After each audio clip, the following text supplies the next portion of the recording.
ठाकरे बंधूंच्या कालच्या सभेवर तुमची पहिली प्रतिक्रिया? जे देवेंद्रजी म्हणाले तेच खरं आहे. या दोन ठाकरे बंधूंची कालची सभा किंवा जो काही प्रकार त्यांच्या प्रचाराचा आहे ते म्हणजे करप्ट अँड कन्फ्युजन याची झालेली त्यांची युती आहे. आणि ते स्पष्ट दिसतं की उद्धव ठाकरे ज्यांची बाजू मांडतायत ते सर्व कंत्राटदार मुंबई महानगरपालिकेतले 25 वर्षातल्या भ्रष्टाचाराचे शिरोमणी अगदी कोविडच्या काळात सुद्धा अशा लोकांची बाजू मांडतायत. आणि त्यामुळे करप्ट वर्किंगचं आणि करप्ट पद्धतीची बाजू उद्धव ठाकरे मांडतायत आणि कन्फ्युजन त्यांच्यामध्ये आणि जनतेत कन्फ्युजन क्रिएट करण्याचा असमंजसपणा राज ठाकरे करतायत. आणि म्हणून करप्ट आणि कन्फ्युजन या दोघांची झालेली ही युती आहे. आणि नरेटिव्ह काय करू पाहतायत? मुंबईकरांना आमचं निवेदन आहे की आता सावधान व्हायची वेळ आलेली आहे. मी जबाबदारीने बोलतोय. मुंबईची महानगरपालिकेची निवडणूक, मुंबईतले रस्ते, मुंबईतले पूल, मुंबईतला समुद्र किनारा, मुंबईतले उद्यान, मुंबई महानगरपालिकेची कार्यपद्धती, त्यात भ्रष्टाचार नसणं, या सगळ्या गोष्टी असल्या पाहिजे. यावर चर्चाच नाही. या दोन ठाकरे बंधूंची चर्चा जी चालू आहे ती सर्वता एका अर्थाने कॉर्पोरेट कॉम्पिटिशन, मी जबाबदारीने म्हणतोय, कॉर्पोरेट कॉम्पिटिशनचा भाग आहे अशी शंका येते. ज्याला आपण कॉर्पोरेट स्पर्धा म्हणतो. मग एका कॉर्पोरेटच्या विरोधात बोलायचं, दुसऱ्या कॉर्पोरेटच्या बाजूने राहायचं, अशी तर भूमिका नाही ना. मुंबईकर सावधान. मुंबईतली आर्थिक गतिविधी, या राज्याचा आर्थिक विकास, ग्रोथ आणि या देशाची प्रगती जगभरामध्ये युद्धजन्य स्थिती असताना सुद्धा या सगळ्यामध्ये भारत मजबूत पुढे चालला. महाराष्ट्र देवेंद्रजींच्या नेतृत्वात ग्रोथ सेंटर बनतोय. मुंबई, मुंबईकर, मराठी माणूस आणि युवक, जेनझी हे इनोव्हेशन, इन्क्युबेशन, इन्व्हेस्टमेंट तिन्ही आहे आणि हे आहे या माध्यमातून प्रगती करतोय. या प्रगतीपासून रोखण्याची भूमिका आणि कट शब्द वापरतोय हा जगातील काही मंडळी करत आहेत. मला भीती आहे, मी आज आरोप करत नाहीये, पण मला भीती आहे की याच व्यावसायिक स्पर्धेचा भाग, ज्या पद्धतीचा एका कॉर्पोरेटच्या बाजूला एका कॉर्पोरेटच्या विरोधात हे दोन्ही ठाकरे बंधू करतायत, त्यातनं शंका येते आहे. मुंबईकर सावधान. काल साहेब राज ठाकरे यांनी संपूर्ण पुराव्यानिशी दाखवलं की कशा प्रकारे 10 वर्षात अडाणीचं संपूर्ण देशाचं अडाणीकरण झालेलं आहे आणि जगात अडाणी हा एकमेव उद्योगपती असेल ज्याची एवढी प्रगती झाली. त्यावर भाजपची काय प्रतिक्रिया असेल? मी म्हटलं कॉर्पोरेट स्पर्धेचा भाग आहे काही शंका आहे? कारण जे आम्ही पाहतो ना, कोणीही चूक केलं असेल, अदानी सहित कोणी, त्याला सरकार समर्थन करूच शकत नाही. पण पार्ट्या कोणाच्या लग्नाच्या जोडायच्या, कुठल्या कॉर्पोरेट हाऊसच्या, फोटो आहेत ठाकरे बंधूंचे. कुठल्या कॉर्पोरेटच्या लग्नामध्ये यांची मुलं नाचणार, कधी गणपतीत नाचणार नाहीत, नवरात्रीत नाचणार नाहीत, कधी दहीकाला उत्सवात दिसणार नाही, मराठा सणांमध्ये कधी नाचणार नाहीत, कधी भोंडला करलेली पाहणार नाहीत. पण कॉर्पोरेट जॉईंटच्या लग्नामध्ये मात्र यांची मुलं नाचणार. मग हे कॉर्पोरेट स्पर्धेचा तर भाग नाही ना. मासेच व्हिडिओ मुंबईकरांकडे आहेत. कोण कोणाच्या घरी पार्ट्या जोडतोय, कोणाच्या घरी कोण येतोय, कोणाच्या घरच्या लग्नात कोण नाचतोय. त्यामुळे हा कॉर्पोरेट कॉम्पिटिशनचा भाग नाही ना, ही शंका माझ्या मनामध्ये आहे. आणि राज ठाकरे यांना निवेदन आहे आपल्याला सल्ला देणाऱ्यांच्याकडनं थोडी खरी संपूर्ण माहिती घ्या. कारण मी मागे त्या मुलाखतीमध्ये सुद्धा पाहिलं, ते म्हणाले कुठलं तरी पोर्ट गुजरात मधलं पहिलं अदानींना भाजपने दिलं, भाजपच्या सरकारच्या काळात दिलं.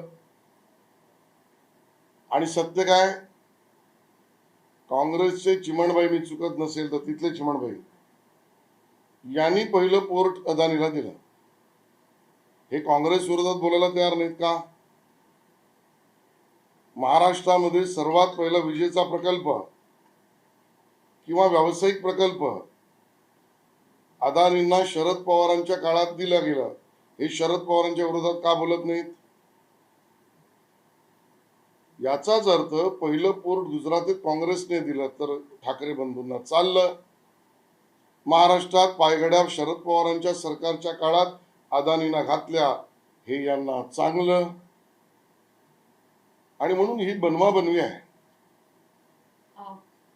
ठाकरे आणि पवार साहेब यांचं नाव पुसण्याचा प्रयत्न भाजपकडून केला जातो असे काल एक मोठा आरोप त्यांनी आणि माझी भीती आहे, खर तर कोणाच्याही परिवाराच्या विरोधात आम्ही कधीच नाही.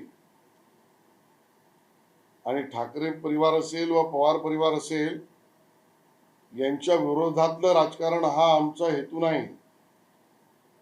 देश प्रथम आणि मुंबई महाराष्ट्रापुरता, मुंबईची आणि महाराष्ट्रातल्या जनतेची सेवा प्रथम. पण तुम्ही जर विरोधातच येणार असाल तर तुमच्या विरोधात बोलावंच लागेल. मग प्रश्न विचारावेच लागतील ना की मेट्रोला विरोध तुम्ही उद्धव ठाकरे का केलात? हा विरोध तुम्हाला आहे उद्धव ठाकरेची, कारण तुम्ही मुंबईकरांच्या जीवावर त्या ठिकाणी उठलात आणि मेट्रोला विरोध केला. नाणारला प्रकल्प येणार होता, रोजगार मिळणार होते, उद्धव ठाकरे तुम्ही विरोध का केलात? म्हणून उद्धव ठाकरेंच्या विरोधात आम्ही बोलतो. ग्रीनफील्ड ऑइल प्रोजेक्ट महाराष्ट्रात येणार होता, उद्धव ठाकरे तुम्ही विरोध केलात. हा आमच्या बेरोजगार युवकांना मिळणाऱ्या नोकऱ्यांच्या विरोधातली तुमची भूमिका, म्हणून तुम्हाला विरोध. मुंबई ते निघणारी बुलेट ट्रेन विरोध तुम्ही का केलात? म्हणून तुम्हाला विरोध. मुंबई नागपूर कॉरिडॉर याला तुम्ही विरोध केलात. या विकासाच्या विरोधातले तुम्ही, म्हणून तुम्हाला विरोध. तुम्ही विकासाचे विरोधी आहात उद्धव ठाकरेजी, म्हणून तुम्हाला विरोध आहे. पुन्हा सांगतो, मुंबईकर, महाराष्ट्र सावधान या ठाकरे बंधूंच्या प्रचाराचा आणि नरेटिव्हचा भाग या देशातील, या राज्यातील आणि मुंबईला ग्रोथ सेंटर आणि आर्थिक विकासापासून दूर नेणारी आहे का? गुंतवणूकदार सावधान, बेरोजगार युवक सावधान. आज नोकऱ्या करणाऱ्या कॉर्पोरेट जगातील युवक युवती सावधान.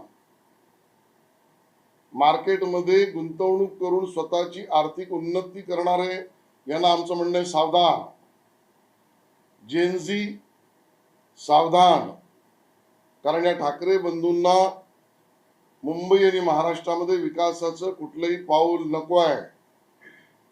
मी उदाहरणं दिली आहेत.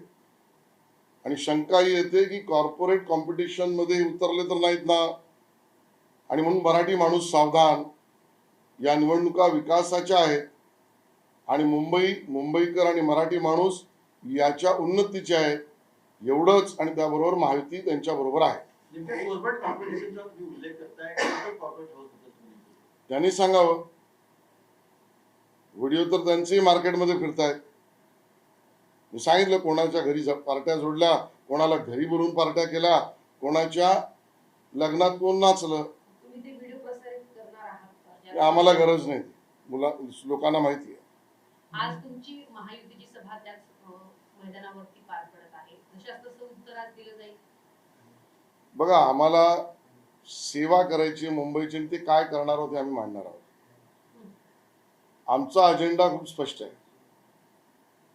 आमचा अजेंडा हा मुंबई असं शहर बनवायचं आहे की जे विकासात जगात नंबर 1 येईल, आणि भारतात अभिमानाने उभं असलेलं विकसित शहर आणि ते मुद्दे विकासाचे घेऊन आम्ही निवडणुकीत उतरलेलो आहोत. संस्कृती आणि स्वप्न म्हणजे मराठी माणसाची महाराष्ट्राची संस्कृती आणि विकसित रोजगारपूर्ण तंत्रज्ञानाच्या आधारित स्वप्न हे पूर्ण करण्याच्या बाजूचा प्रचार आणि प्रसार आमच्या निवडणुकीचा अजेंडा आहे. आणि यामध्ये जो जो विरोधात बोलेल तो मुंबईकरांच्या विरोधात बोलतोय, मराठी माणसाच्या विरोधात बोलतोय, तो कोणीही असो, ते ठाकरे बंधू असले तरी त्यांना सडेतोड उत्तर दिलं जाईल. हिंदू मुस्लिम न करत एखादं भाषण जर भाजपच्या नेत्यांनी केलं असेल तर ते भाषण मला दाखवा, मी 1,00,000 रुपये देईन, असं उद्धव ठाकरे म्हणाले. तलवार, खंजीर, गद्दार, खोके, बघून घेईन, मारू, मर्द, नामर्द या शब्दांशिवाय उद्धव ठाकरेंचं एकही भाषण दाखवा, आम्ही 1,00,000 रुपये द्यायला तयार आहोत. भाजप नेते वारंवार म्हणतात की मुंबईचा महापौर हिंदू होईल, मात्र काल हिंदू मराठी हिंदू काय मराठी बोलले की हिंदू मराठी तुम्ही प्रश्न करेक्ट करा, तुमच्या मनातला विचारू नका. मुंबईचा महापौर हिंदू मराठी हे म्हटलंय. आधी भाजपने पण म्हटलेलं आहे की हिंदू होईल आणि नंतर त्यांनी करेक्शन केलं की हिंदू मराठीच पहिल्यापासून मी म्हटलेलं आहे. तुमच्या डोक्यात मनसे आणि उबाटा सेने झालेल्या कन्फ्युजनवर मला विचारू नका. फडणवीस हिंदू आहेत काही तपासून पाहावं लागेल. मला त्यांच्या सर्टिफिकेटची गरज नाही आणि हिंदूंनाच सर्टिफिकेट विचारण्याची पद्धत तुम्ही हिंदू आहात की नाही हीच इस्लामिक लांगुल चालनाची मनोवृत्ती आहे. हेच बांगलादेशमध्ये इस्लामिक आतंकवादी संघटना हिंदूंबद्दल करतायत की तिकडे हिंदूंना प्रश्न विचारायचे, मग तू हिंदू आहेस ना दाखवायचं, हे सर्टिफिकेट मागायचं आणि दिल्यावर त्याच्यावर हल्ला हमला करायचा. ही बांगलादेशी वृत्ती इस्लामिक लांगुल चालनाची उद्धवजी तुम्ही करू नका. देवेंद्र फडणवीसांना प्रश्न विचारणं म्हणजे हिंदूंना प्रश्न विचारणं आहे की तुझं सर्टिफिकेट दाखव. आणि हिंदुस्थानमध्ये हिंदूंना सर्टिफिकेट विचारण्याची इस्लामिक लांगुल चालनाची बांगलादेशी वृत्ती उद्धव ठाकरेंच्या पक्षाची आहे, ती मुंबईकर मान्य करणार नाही. अशी जी अजित पवारांवर भाजपने त्यासोबत नरेंद्र मोदींनी 70,000 कोटींच्या फसवणुकीचे आरोप केलेले होते. मात्र आज तेच अजित पवार हे सरकारच्या मांडीला मांडी लावून सध्या सरकारमध्ये बसलेले आहेत. आता जे काही पुरावे भाजपने दिलेले ते खरे होते का खोटे होते हे भाजपने सांगावं. जर खरे होते तर त्यांना बाजूला करावं आणि जर खोटे होते तर अजित पवारांची माफी मागावी असं उद्धव ठाकरे कालच्या सभेत म्हणाले. अहो जास्त लांब जाऊ नका उद्धवजी. तो 2.5, 3, 3.5 वर्षापूर्वी गेलात तर या अजित पवारांच्या मांडीला मांडी लावून तुम्ही का बसला होतात? तेव्हा अजित पवार स्वच्छ होते, त्यांच्यावर आरोप होते की नव्हते, निर्दोष होते की नव्हते? आज छगन भुजबळ अजित पवारांच्या बद्दल तुम्ही प्रश्न विचारतात, न्यायिक प्रक्रिया चालू आहे. पण तुम्हीच काही वर्षांपूर्वी त्यांच्याबरोबर मांडीला मांडी लावून सखे सोयरे झाला होतात. हे उद्धव ठाकरे विसरलात का? आणि मग तुमच्या बरोबर बसला तर स्वच्छ, तुमच्या विरोधात गेला तर स्वच्छ. ही नौटंकी आहे उद्धव ठाकरेंची. अशी जी आता संजय राऊतांचं एक स्टेटमेंट आलेलं आहे, जे काही देशाच्या अडाणीकरणाचा आरोप त्यांच्याकडून केला जातोय, त्यावरून देशाचा पंतप्रधान हा नरेंद्र मोदी आहेत की अडाणी आहेत हेच सध्या समजत नसल्याचं राऊत म्हणतात. हेच आंतरराष्ट्रीय आर्थिक अस्वस्थता भारतात आणण्यासाठीच्या कॉर्पोरेट कॉम्पिटिशनचा भाग आहे. मी पुन्हा सांगतो, अदानी असेल किंवा कोणी असेल, याला या देशात या राज्यात कुठल्याही पद्धतीने गैरफायदा घेण्याची मुभा नाही. कायदेशीर प्रक्रियेने काम करणाऱ्या कुठल्याही कॉर्पोरेट हाऊसला बंदी नाही. पण एका कॉर्पोरेट हाऊसच्या विरोधात बोलून अन्य कॉर्पोरेट हाऊस बरोबर पार्ट्या जोडायच्या, हा कॉर्पोरेट कॉम्पिटिशनचा टेररिझम आहे काही शंका मुंबईकरांच्या मनात आहे. सध्याच्या राजकीय परिस्थितीवर बोलत असताना भाजपचे नेते मुनगंटीवार सरांनी असं म्हटलं की भाजप निवडणूक जिंकणारा यंत्र होऊ नये. हिंदुत्वाचा मंत्र, निवडणूक जिंकण्याचं यंत्र आणि संघटनेचं हृदय सांभाळण्याचं तंत्र हेच भाजपचं कर्तव्य आहे. भाजप तेच करते. सुधीर भाऊंना तेच अपेक्षित आहे. 92,000 कोटी 70,000 कोटीवर आणली आहे असं थेट उद्धव ठाकरेंनी म्हटलं आहे. थोडा अभ्यास त्यांनी करावा, नाहीतर आम्ही सुद्धा रामभाऊ माळगी प्रबोधिनीत अभ्यास वर्ग उद्धवजी तुमच्या पक्षासाठी घ्यायला तयार आहोत. ज्या वेळेला 90-92 हजार कोटीच्या ठेवी होत्या, त्यावेळेला 5-5.5 हजार कोटींचा खर्च विकासाच्या भांडवली कामासाठी होता. आता तो 5,000 कोटीवरून विकासाच्या मुंबईच्या भांडवली कामासाठीचा खर्च 20,000 कोटीपर्यंत गेलेला आहे. ही मुंबईकरांची केलेली सेवा आहे. आणि मुळामध्ये 90,000 कोटीची ठेवी ही काही उबाटा सेनेच्या कार्यकर्त्यांनी निर्माण केलेली नाही. ही मुंबईकरांनी आपल्या कष्टातून, घामातून, दिलेल्या करातून निर्माण केली आणि त्या बदल्यामध्ये सेवा, सुविधा आणि विकास मुंबईकर चाहतात आणि ते काम महायुती करते आहे. आर्थिक स्थैर्य ठेवून विकासाला गती देणं हेच मुंबईकरांसमोरचं लक्ष्य आम्ही पूर्ण करत आहोत. उद्धव ठाकरेंनी आहे की देवा भाऊ आता मेवा भाऊ झालेले आहेत आणि मुंबईचं पुन्हा बॉम्बे कार्यकर्त्यांचं नाव. मग उद्धव ठाकरे यांना काय उद्ध्वस्त मुंबईकर म्हणायचं? उद्धव यांना उद्ध्वस्त करणारी भूमिका मांडणारे मुंबईकर म्हणायचं? शब्दांच्या कोट्या आम्हालाही येतात. मुंबईतल्या बीडीडीला तुम्ही विरोध करून उद्ध्वस्त, मुंबईतल्या कोस्टल रोडला विरोध करून तुम्ही उद्ध्वस्त करायचा प्रयत्न केला, मुंबईत होणाऱ्या विकासाला तुम्ही विरोध करून उद्ध्वस्त करायचा प्रयत्न केला, मुंबईच्या मेट्रोला विरोध करून तुम्ही उद्ध्वस्त करायचा प्रयत्न केला. मग उद्धव ठाकरे यांना काय उद्ध्वस्त मुंबईकर म्हणायचं? काल आदित्य ठाकरेंकडून फडणवीसांची नक्कल करण्यात आली. 2-3 वर्षापासून भाजप हे लुटण्याचं काम करत आहे असं आदित्य ठाकरे. बघा, स्वतःच्या मुद्द्याला ऐकणारे कुणी जमणार नसतील, स्वतःचं भाषण ऐकायला लोक येतील यावर भरोसा नसेल, त्यावेळेला नकला करून गर्दी जमवण्याची गरज पडते. आणि त्यामुळे गर्दी जमवण्यासाठी केलेला हा त्यांचा नकलांचा प्रयत्न त्यांच्या अकलांची दिवाळीखोरी दाखवणार आहे. उद्धव ठाकरे बंधू मुंबईचा महापौर ठरवतील असं डिबेट करण्यासाठी हा?